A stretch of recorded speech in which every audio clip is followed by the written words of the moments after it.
Hello and welcome to Eyewitness Report. I am Yomi Otaigbe. It's a relief for motorists in Lagos as the federal government reopens the Eko Bridge. Also, two communities in Kwara State seek government intervention over the deplorable state of their road. We have details of this and more shortly. The long wait for the reopening of Eko Bridge in Lagos State finally came through. The flyover, which is now open for vehicular traffic, was closed for several months for a major repair. March the 23rd, 2022, the popular Apongbon section of Eko Bridge was affected by an inferno caused by illegal trading activities under it.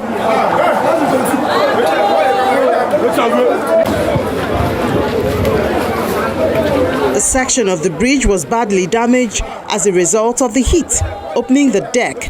This led to its closure for repairs for over a year.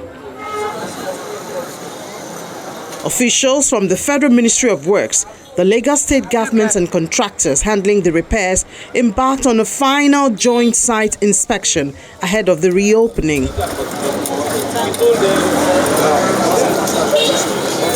Structural engineers get busy as they put finishing touches on the expansion joints.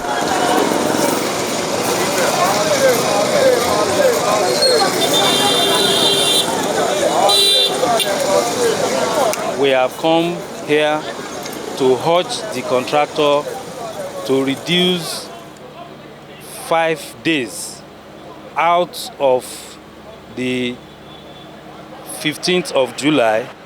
This is as a result of the close collaboration between federal government and Lagos State government. Both the state and the federal are mindful of the stress the closure of this bridge has caused to Lagosians. And we have put pressure on the contractor to open the bridge for traffic.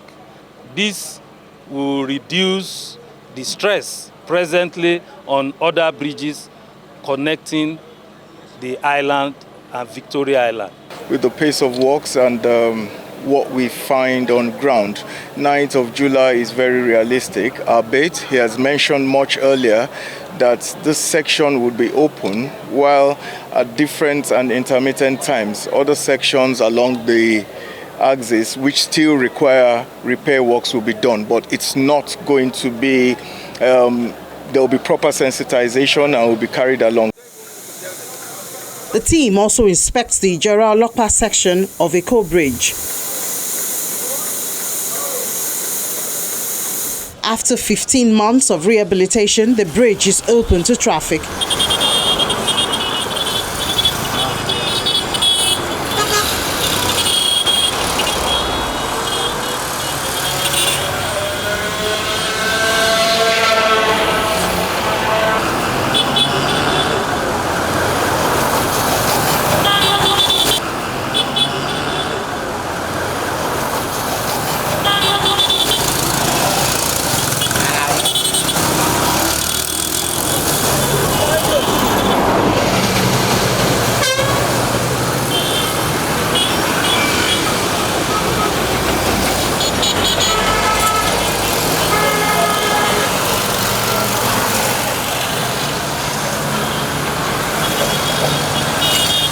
The reopening is a great relief to motorists and commuters. Amazing.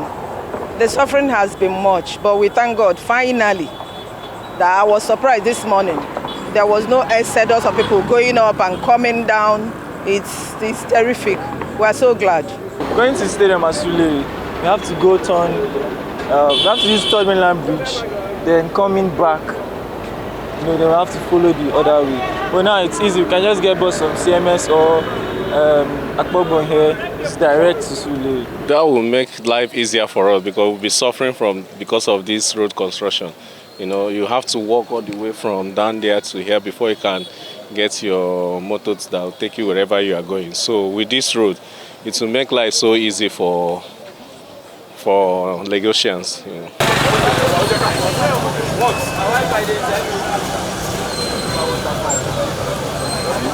after what appears to be a drive-through ceremony, the Lagos State Governor Babajide Sanwo-Olu, accompanied by officials of the Lagos State and Federal Ministry of Works, tore the flyover.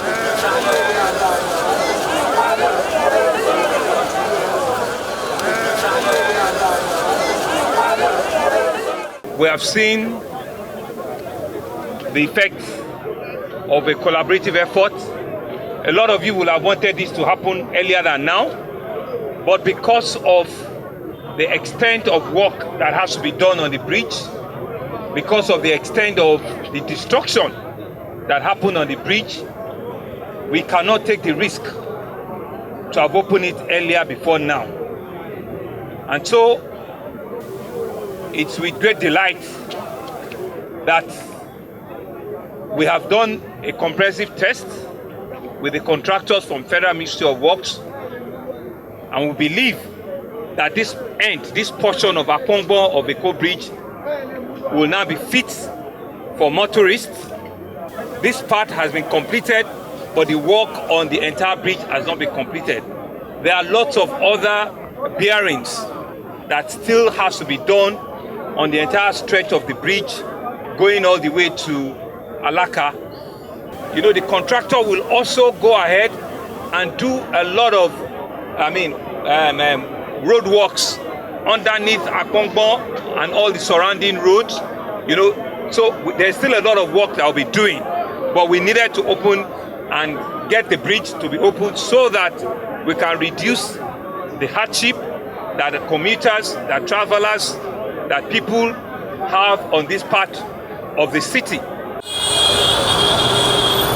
Governor Sanwo-Olu says trading activities under the bridge will no longer be permitted and gives a 7-day ultimatum to traders under the bridge, stretching to the Olokpa-Costain end to vacate the area. And like we have said before, this is a major infrastructure that we cannot afford to let anything happen to it again. So we are using this to warn again that there cannot be any form of trading, there cannot be any form of activity under this bridge or under any bridge for that matter. These are important infrastructure, they are important assets that we cannot fold our arms and let a few people destroy them. So everybody on Ijora Olokpa were coming, everybody at Costain Bridge were coming, as we have come here, and we will ensure that it is zero tolerance. It is zero tolerance. We cannot put markets under the bridges. We cannot put any form of sales under the bridges. We have seen the effect of what happens when we leave it and we fold our arms. We will not fold our arms, and we will ensure that these things are obeyed with fully.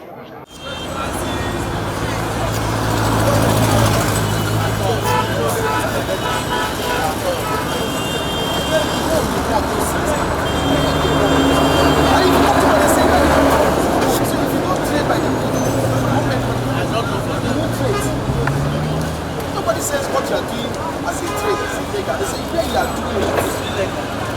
Move away from here. Some time ago, like 4 weeks ago, we announced to Lagosians and the public motoring that this place will be opened mid-July.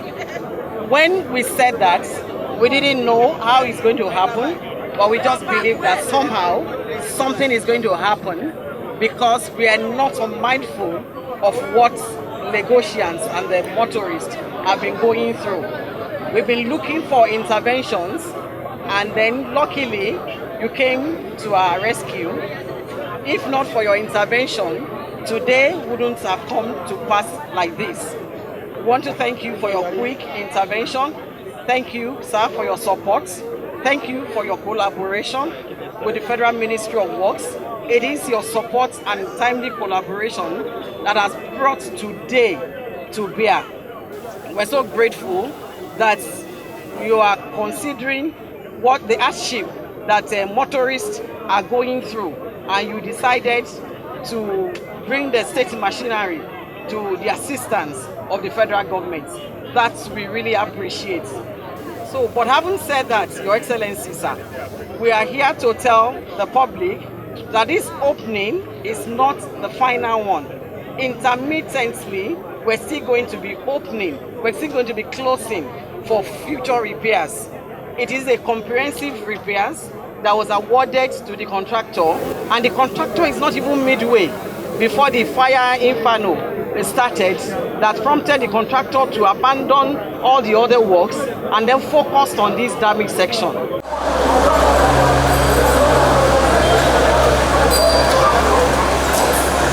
Following the governor's pronouncement against trading under the bridge, the Lagos State Environment and Special Offences and Enforcement Unit is expected to commence the eviction of traders and squatters, as well as prevent anyone with the intent of damaging the infrastructure. I'm not laughing at all, but whatever has passed crying, you always smile. So I'm not happy. Everybody is not happy. It has really affected us a lot. It's not only those plying the bridge that it has affected. Personally, it has affected our business. You know, we women are the one feeding the house. It has affected us immensely, not small. But now another one is here. But there's nothing we can do. But we just have to accept our fate. We just have to find a lasting solution, which we've accepted not to stay under the bridge again. Okay. But the main field that we are trying to reoccupy, reorganize, and make it look and beautify it so that we can accept our fate and stay there. Not to stay, no marketers is going to stay under the bridge. We've accepted the fate of not staying under the bridge. We've complied with the government. We don't have choice. We don't have power. We are still appealing to them. If there's any way they can help the traders, we don't know. But we are just managing ourselves here now. But now the task force is here again. We've been sent off, which we were told before, it's not now. We've told a year ago to move out of the bridge. But there's no means, there's nowhere to go. So what will we do? And we have to find our livelihood. So it's not as if there's a container under the bridge again. Some people are just putting their pallets on the floor, displaying their goods. There's no container, no structure, nothing. You can see it's easy. When you came here now, you can see how easy everywhere is cleared. If there was any structure here, it would not be as fast as this.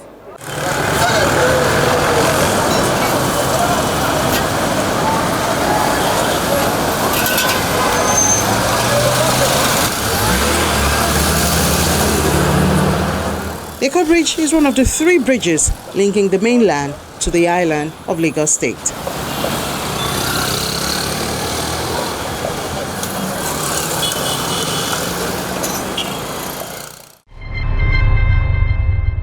Here's a reminder that you can actively participate on the program by sending pictures and videos that reflect the activities in your neighborhood.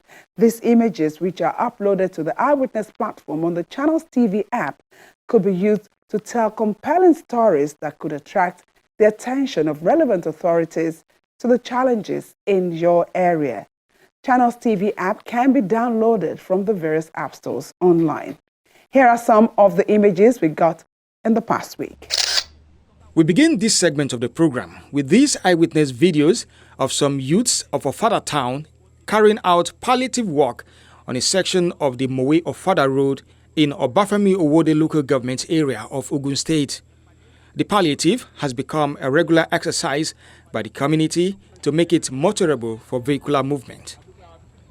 Residents continue to lament the deplorable state of the road and its impact on their livelihood and the local economy. The situation is worsened during the rainy season when the road is usually submerged in flood. They are appealing to the Ogun State government to permanently fix the road. Next is a CCTV video of a man stealing manhole covers on the road at a location yet to be confirmed. Theft of manhole covers has become a source of worry not only to the government but also to residents who are directly impacted by the absence of such facilities. It is an act of sabotage, and hopefully the culprit will be arrested and brought to book. Trying to investigate who the guy is. Look at him. That car is filled up with it. Look at it. Look at it very well. Look at it. Look at it. And finally, are pictures showing members of the Lagos State Environmental and Special Offences Enforcement Unit Task Force clearing squatters and traders under the Eko Bridge. The enforcement team swung into action shortly after the bridge was reopened to traffic. The Lagos State Governor, Babajide Sanwo-Olu, has issued a 7-day ultimatum to all traders and squatters to remove their belongings and vacate the space under the bridge. Governor Sanwo-Olu directed the task force to clear any illegal structure found under the bridge after the ultimatum. Residents of Kishi-Kaiama and Kishi-Kaiama communities in Kwara State are appealing to the state and federal government to reconstruct their roads in order to reduce the hardship faced by commuters and the people. The roads have been worsened by increased rainfall. The journey from Ilorin, the Kwara State capital, to Kishi-Kaiama in Ifelodun local government area of the state now takes less than 1 hour, thanks to the completion of the Ilorin-Ajashe-Ipo road.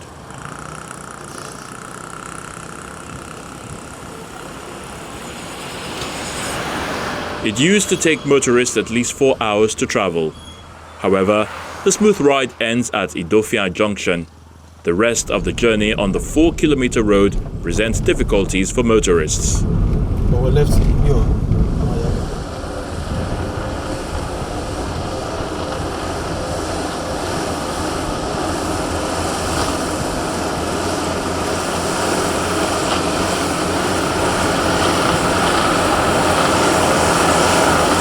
This bridge was constructed by the community over 40 years ago to reduce the hardship of motorists, especially during the rainy season. During the rainy season, there is a road when we are coming from Idofia now to enter Kishi-Kaiama. There is a road we call Odomo.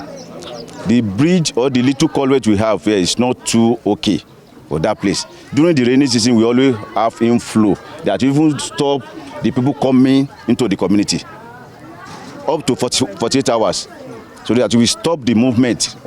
People coming in, people going out, and it has to it affects the economic life of the people around our place here, because to evacuate goods being produced by the farmers to urban center is difficult.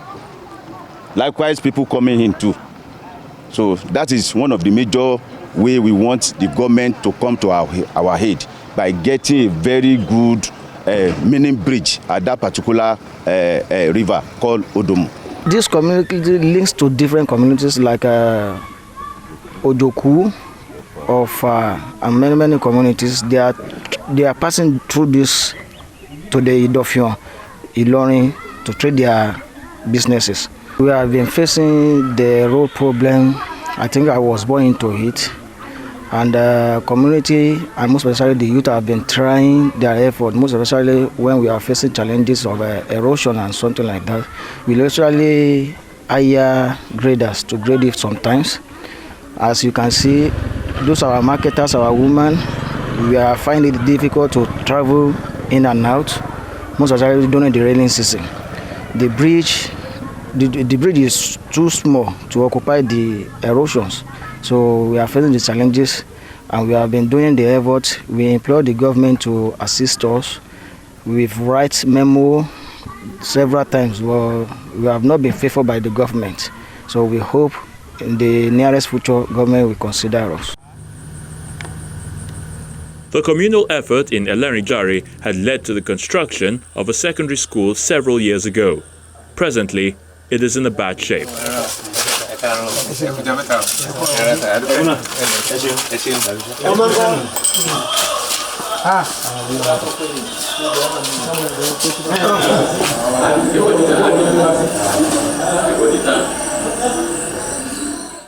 1975, when Oba Oyewode was enthroned, it comes to the youths were more enlightened somehow.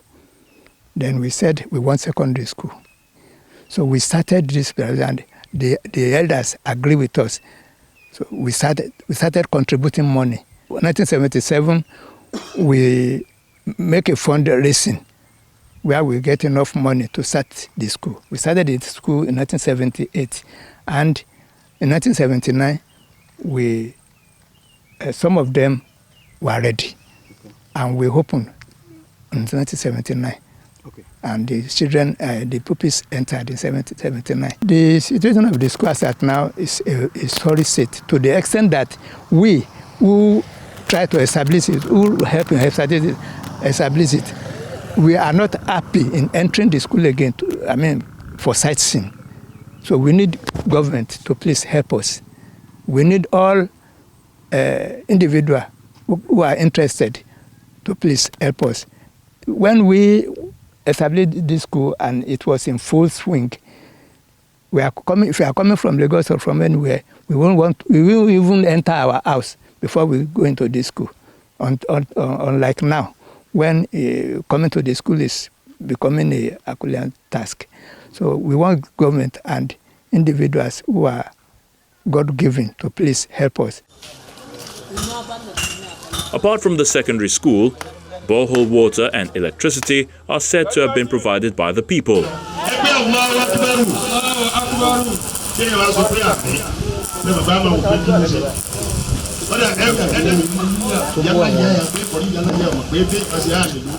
I've been disappointed by the sole politician that who come here to campaign for us. All what you are saying already is self-effort. All this hospital, light, all these things is self-effort by the community. And we have been hammering, assist. Even the secondary school, the primary school, it's self-effort. To come and renovate, if you go there now, you see like 2-3 classrooms are full off. We are wrote, no response. Promising upon promising. If you talk about the road, when it's full rainy season now, the last river you cross before you got to this place, nobody can cross it again. If you are at the lorry, you will stay until the water flow out. If you are inside, you will stay until the water flow out before you can go out. The former Commissioner for Works in Kwara State admits government's knowledge of the people's plight. We know about it. We've taken measurements. We know they also require a culvert or a mini bridge to be precise. And we are looking at the figures. As we've been doing, ensuring that every community in Kwara benefit from good government in terms of infrastructure, schools, healthcare centers, and also roads, electricity, which is also part of it. We will revisit. It's part of what we have plans for to do this year. And inshallah, immediately the figures are right. Immediately we have the funds. We'll move to site and we'll start to construct it. It's not something that will take us much time to do, but when there's no money, this is Yoruba adage, it's not like maybe there's no money, but we have so many projects, 16 local governments, having to do one project per local government.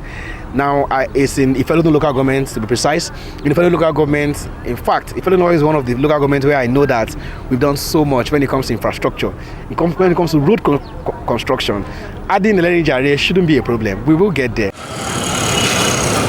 Several kilometers away from Elenijare is the Kishi-Kaiama road. The deplorable state of the road, a major route for the conveyance of goods, especially food from the north to the south, presents an unpleasant experience for commuters and motorists on a daily basis.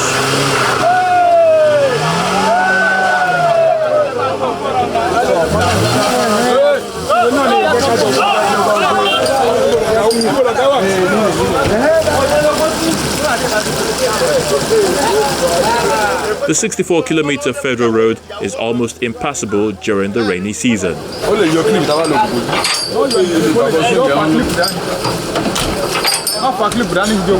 This road is bad. It affects everybody because this Kaiama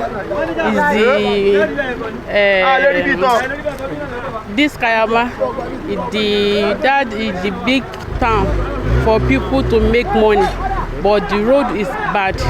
So I beg the government to assist this road.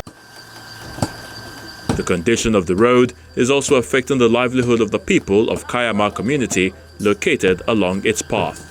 The road has been there for decades. We grew up and made the road in a very bad shape. Government come, government go, but the road has been there for decades without any attention. At the local government level, we liaise with the state government. We have been complaining as the road is affecting the community badly in terms of the economic activities. Predominantly, 99% of this community are farmers. And without good roads, there's nothing we can do. In fact, it's a very big problem. Seriously, it has been affecting our IGR, the internal generated revenue, because virtually all our feeder roads are bad also. They are not in good shape. And one of the major roads that link Kaiama to Kishi is very bad, which you have applied. You said you left Kaiama from Ilorin to 7 o'clock and you reach here 4 o'clock. A road that's supposed to be 3 hours journey. It's unfortunate. It's seriously affecting the IGR of the local government. A former government official explains efforts made by the Kwara state government to fix the road. Price of commodities have gone high. The contract that was awarded then, you will not be able to find the same rates in today's world. So it was during the process of looking at price review, federal government suggested, you know what, let us do this job. We know you are ready to do it, but we are also ready. I mean, we are now ready to get back on site, hand over the job back to us. We actually wrote a letter to federal government sometime in 2020 where we wrote that this work is important, we get it done. It's either you do it, federal government, or you let us do it as states. Which other option you come up with, we agree to it. So federal government came back and said, oh, they prefer the option of they doing it. So it's not about we wanting to do it. We are not contractors. We will end up awarding it to another contractor. So happily, federal government has said they will do their job. We expect that work will move. In fact, we are not going to leave them. We will keep hounding them that this job, the earlier we do it, the better, because Kwarans deserve good roads.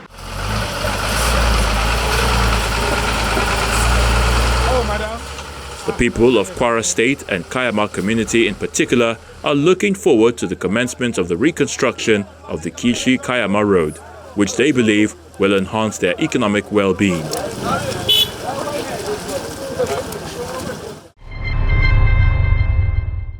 That's where we draw the curtains on this edition of the program. See you same time next week. I am Yomi Otaibe.